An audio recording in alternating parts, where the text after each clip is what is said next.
Okay, Hugh, what you got set up for us next? Well, the next one, Roger, is a thing called I'll Be True. It's the last one we've got here this morning before we get along to the hit era.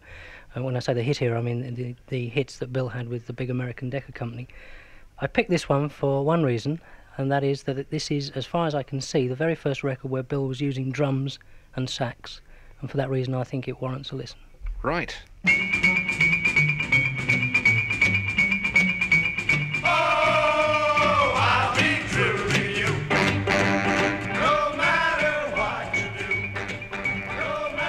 I'll be true to you, Bill Haley, and the Comets and Bill Haley in the studio this afternoon for Cruising. Time is 1:45, and I'm sure it's a revelation really to a lot of people that all this was going on before Rock Around the Clock, that it was all happening and you were having big records before that time, because I think a lot of these things tend to get obliterated by the size of that record.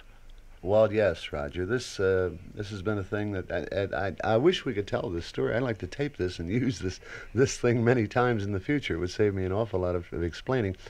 This was an era that, for us, would be, I suppose, like any group with their first hit records, you know. And I felt at this time, gee, I've had my career. I was ready to retire, you know. I thought, well, I've had 4 or 5 records, and I was completely unprepared for this next record you're going to play. We had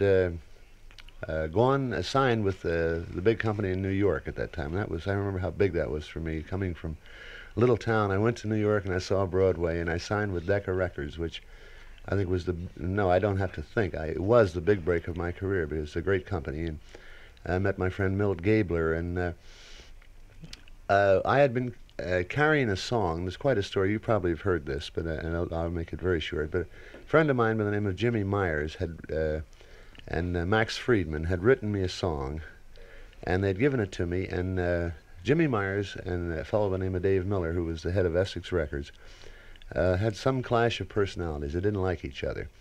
And I had taken this song twice into a studio to record. And as soon as Dave saw the song, he didn't even listen to the tune. He saw the name on the top of the sheet, you know. He saw Jimmy Myers, and he took the sheet of music right off the music stand in the recording studio and just ripped it up. You know, get it out of here. I don't want to see this thing. So 3 months later, I went back in the studio with the same song. I had tried it out in the clubs, in the high schools, in the places I had worked, and everybody went crazy about the tune. And I kept telling Dave, I said, Dave, this tune was written for me. I think every guy has one song, and this is my tune. I want to do it. And 3 times he tore the sheet music up and wouldn't let me do it. So in March, I think, wasn't it, Hugh, of 1954? Well, April, actually. April of 54. April of 1954, I went into a studio called Pythian Temple on West 80th Street in New York City. And in 4 hours' time, I think it's the greatest recording session of all time. They've often said that. We recorded this song that I'd carried for 2 years with me. It was called Rock Around the Clock, See You Later Alligator, Shake, Rattle, and Roll, and ABC Boogie, all in 4 hours in one session. So Was there at the time, was there any sense of history? Did you have any sort of inkling of what you were doing and what you were putting down? The only thing, Roger, and I'm not a believer of fate or anything, but I can tell you the story, and I've often wished this could happen to me again.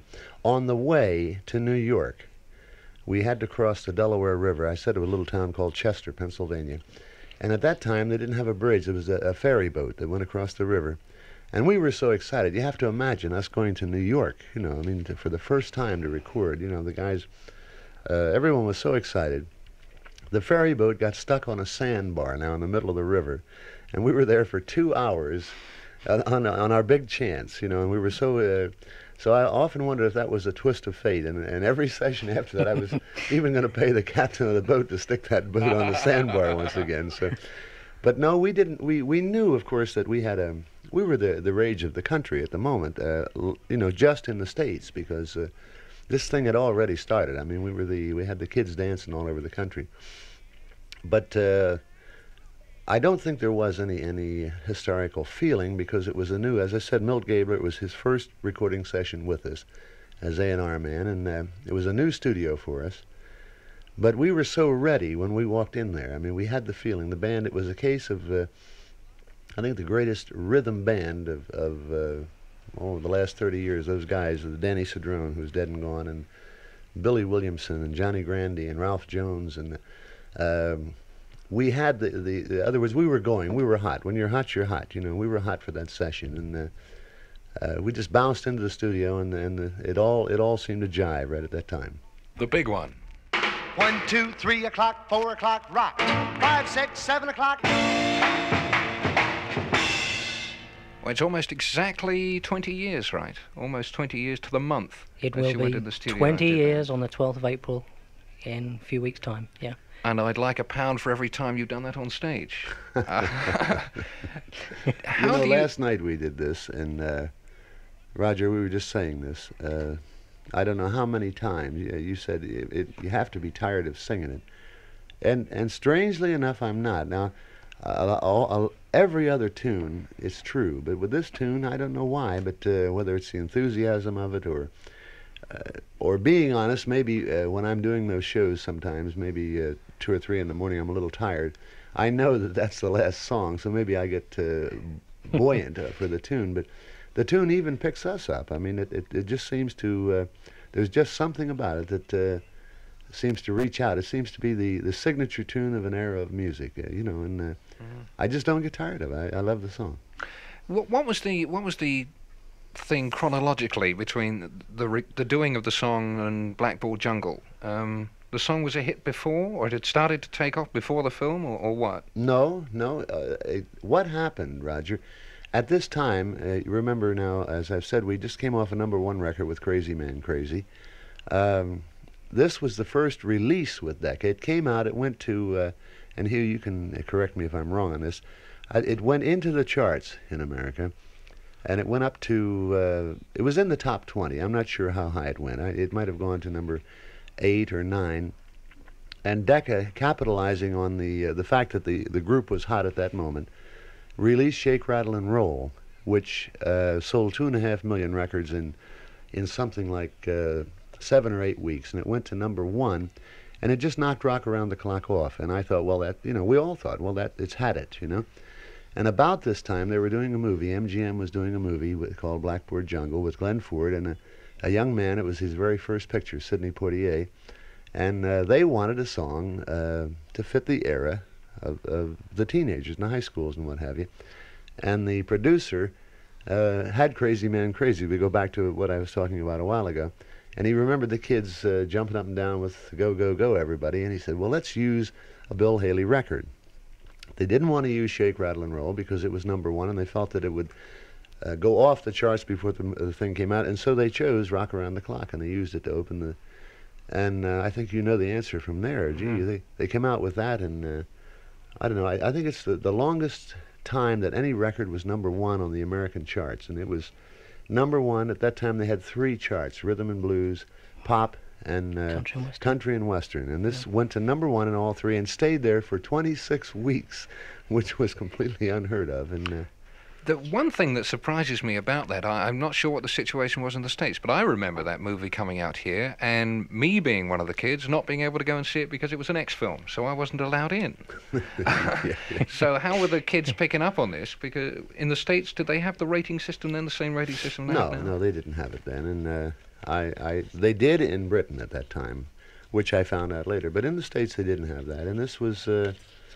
it was just a phenomenon. I mean, I can't describe it. It came out, and of course, Roger, remember there were so many things happening for us. We were riding with the #1 record at the time, was Shake, Rattle, and Roll, and with the #1 record, they re-released. We had just left Essex Records, and Dave Miller, capitalizing on the popularity of us being with Decca, re-released Green Tree Boogie and Rockabye Boogie and all the ones you've heard. And we had a flurry of records playing at the time, and we were rushing there. By that time, they were rushing us, flying us from one end of the country to the other, and we just knew the movie had come out, you know. And the next thing we heard, the kids were, I hate to say it, but ripping up the seats in the theaters and what have you. Why Shake, Rattle, and Roll, the Joe Turner song? Was there did that have any special attraction for you, or? Well, as I mentioned earlier, I was a great champion for rhythm and blues for black artists, and Ruth Brown, I remember, I was a great fan of hers, and Big Joe Turner idolized Joe, and I hadn't met him at that time, and we were later to become the closest friends, and we are today. I consider him one of my best friends. He's in Los Angeles now.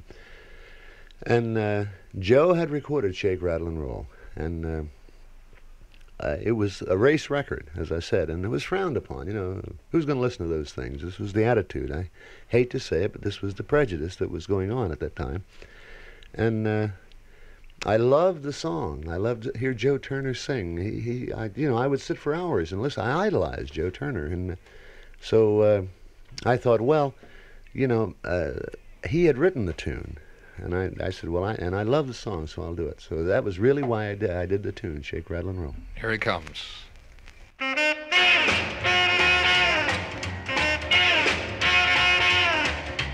out in that kitchen and rattle those pots and pans.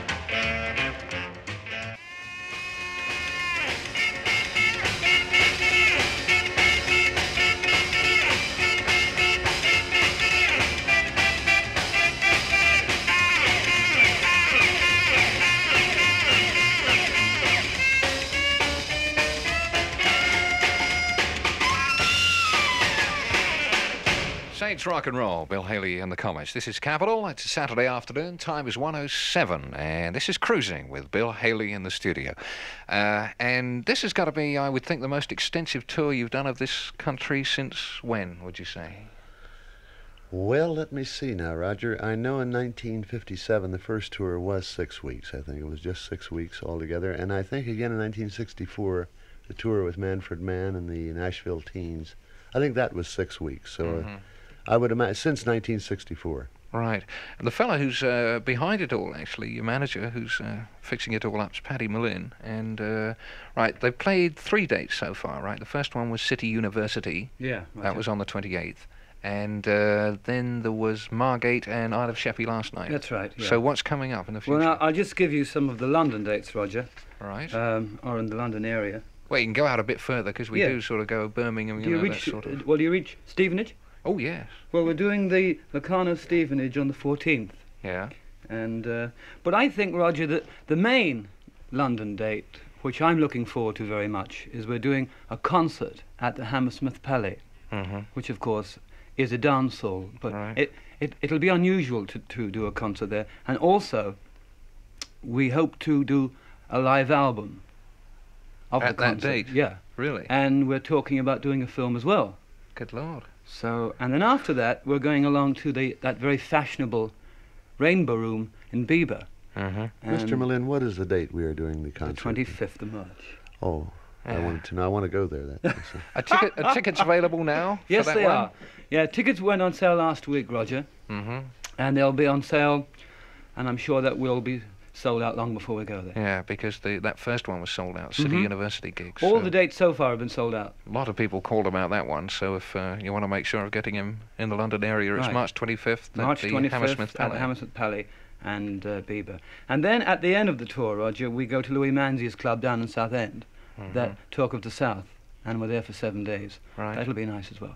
So it's 6 weeks in all. Any others sort of within range? You mentioned the one in Stevenage, the Locarno Stevenage. That's Do you right. know off the top of your head what date that is? We're doing that on the 14th of March, and we're going to be doing Ilford later on in the month, Yeah. towards the end of April, which should be just as nice. Right. Okay, Paddy. Thank you, Roger. All right. Bill, you said Rudy's probably listening. Yes, my right hand, my good solid right hand, Rudy Pompili, who's been with me 133 years now, and Rudy is probably listening on the way up to Leeds. And he said, "Bill, give me a plug this morning." I said, "Well, Rudy, I said, I don't know if Roger will allow me, but all kidding aside, he's a great man, and as I said, my dearest friend. And I think the best saxophone player in the world. Of course, that's stretching things a little, but to me, I think folks can understand why I feel that way. Rudy's Million Seller, and the one that he does all the time, every show. It's the one where the guys throw the bass fiddle in the air, and I think it signifies Bill Haley and the Comets, and it's called Rudy's Rock.